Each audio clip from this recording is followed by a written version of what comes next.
Vamos ver agora sobre as características do mundo globalizado, né, e as relações que isso tem com os aspectos psicológicos, né? Ou seja, por que a gente hoje temos características psicológicas, problemas psicológicos, e será, depois de ver as relações que temos na nossa formação como humanos, a partir das nossas relações sociais, da nossa cultura, então não tem como a gente não relacionar tudo o que esse mundo maluco traz, né, de valores, com como os indivíduos se sentem, como os indivíduos se comportam, né? Como os indivíduos sentem, como eles pensam e como eles agem, passa por os valores que a gente vai apreendendo, os valores culturais da nossa sociedade, né? Então, para isso é importante a gente falar do mundo globalizado. A gente viu em sala, né, algumas características desse mundo globalizado, a gente viu a questão do mercado global, da competitividade, né? É importante a gente relembrar o que principalmente o que é mais forte para a psicologia, a questão do individualismo, a questão da competitividade, né, e da tecnologia, né? Esses aspectos, eles trazem, é, fortalecem muito uma questão narcísica, né? Que, embora esse conceito vocês ainda não tenham trabalhado, é a gente falar da capacidade, de como se fosse no egoísmo mesmo, sabe? Ou seja, o indivíduo se preocupar com o dele, né? Ele perde a referência de sociedade mesmo, do outro. E ele é focado só mesmo no seu sucesso, defender o seu, né?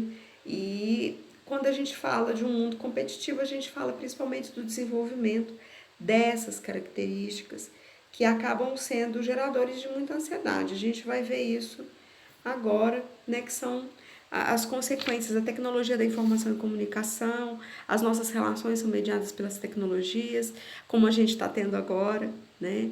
Isso traz muita agilidade, mas traz também muita ansiedade. A gente perde a dimensão de profundidade, a gente perde a dimensão de contato. Basta vocês terem uma ideia, por exemplo, do que está sendo essa revisão feita por um formato virtual, né?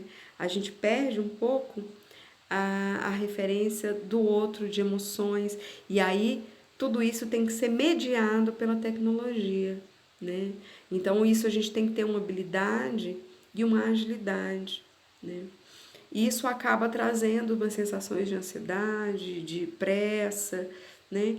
E nas relações humanas, isso traz uma questão de superficialidade nas relações, quando elas tomam esse papel de ser completamente substituindo as nossas relações, tá?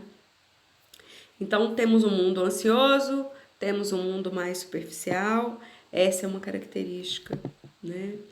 É, a gente viu também uma perda da funcionalidade das coisas, né? A questão do consumo é algo muito sério, porque a gente vê o consumo por desejo, né? Então, ou seja, ele vem na substituição de um desejo. Eu dei o exemplo da mochila da minha filha, que eu dei em sala, né?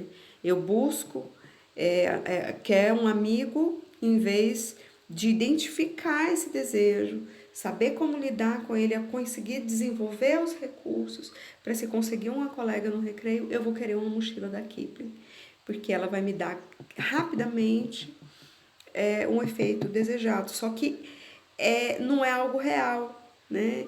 E o indivíduo vai ficando cada vez mais fragilizado sem desenvolver as habilidades que ele precisa, né? Então, por isso que a gente fala de indivíduos narcísicos, egoístas, que são indivíduos infantis, não sabem lidar com seus desejos primários. E o consumo, essa sociedade de consumo que a gente vive, é uma sociedade de frustrados em função disso, tá? Principalmente por ter uma inconsciência dos seus desejos, né? A gente vê na publicidade que as pessoas vendem, elas estão vendendo emoções agregadas, né? Que são riquezas efêmeras, né? A gente perde a funcionalidade das coisas, então a gente é capaz de pagar muito mais em algo que tem a mesma função de um objeto que custa 100 vezes menos, mas porque aquilo me promete status, a gente fica tendenciado a consumir aquele produto, né? Isso é um reflexo da sociedade do consumo, né? E que tem efeitos psicológicos muito sérios no indivíduo. A gente discutiu isso bastante em sala, a ideia era só mesmo relembrar vocês.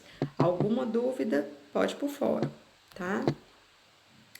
É a gente pensar que a gente tem também a questão da sociedade do espetáculo, né? Então, ou seja, hoje, além do consumo, a gente tem a questão de entender o ambiente como uma plateia, um grande palco, onde eu vou dramatizar algo que eu devo construir, que eu gostaria de ser, né?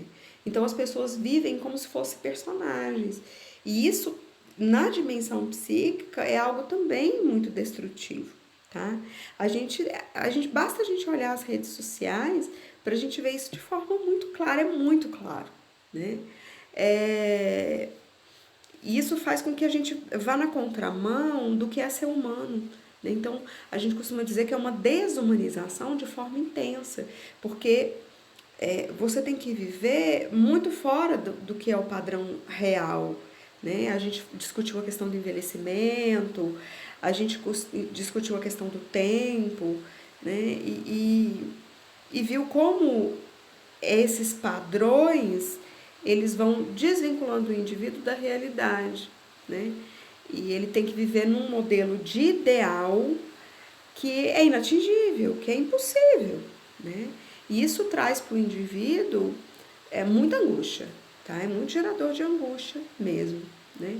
A gente viu a questão da perda da consciência do dinheiro como hora de vida. A gente entende como o que eu posso comprar a partir disso, mas não percebe, perdeu a concepção disso como um tempo. É o tempo que eu ganhei, né? O tempo que eu vendi tempo. Então, tempo de vida. A gente perde essa dimensão, o consumo passa a ser a referência dos meus desejos realizados, né? E isso traz muita tristeza para o indivíduo, porque na medida em que o indivíduo tem uma inconsciência dos seus desejos, ele tem uma incapacidade de realização desses desejos. Por isso que a gente fala de frustração, tá? Então, aí é a questão que eu trago aí nesse slide. A gente tem desejos por coisas ou a gente tem desejos pelo que está agregado a isso, né? O que a psicologia vem trazer é que não, o que a gente deseja é o que está agregado a esses objetos, né? E então a sociedade do espetáculo traz mesmo essa questão de uma reprodução eletrônica da vida. É tudo de mentira, não precisa ser nada de verdade, basta parecer ser, né? E o individualismo é exacerbado, o isolamento cada vez maior, né? E isso, uma desconexão da consciência, acaba sendo para o indivíduo um prejuízo global, emocionalmente dizendo, tá? Então, a gente tem nessa sociedade contemporânea um quadro de individualismo, coerções e construção de interações sistematicamente distorcidas. Então, se todo mundo está fingindo ser alguma coisa, você imagina as pessoas estão fingindo ser algo que gostariam ser, com pouquíssima consciência de si mesmo, a gente vai ter sempre interações que são distorcidas, né? E que levam sempre a um contexto de desumanização, ou seja, cada vez os indivíduos estabelecendo metas e modelos de conduta para satisfação pessoal irreais. E cada vez a gente fala de mais sofrimento, tá? Então, por isso a gente fala num contexto de desumanização, né? É isso sobre a relação indivíduo-sociedade e qualquer dúvida, fórum.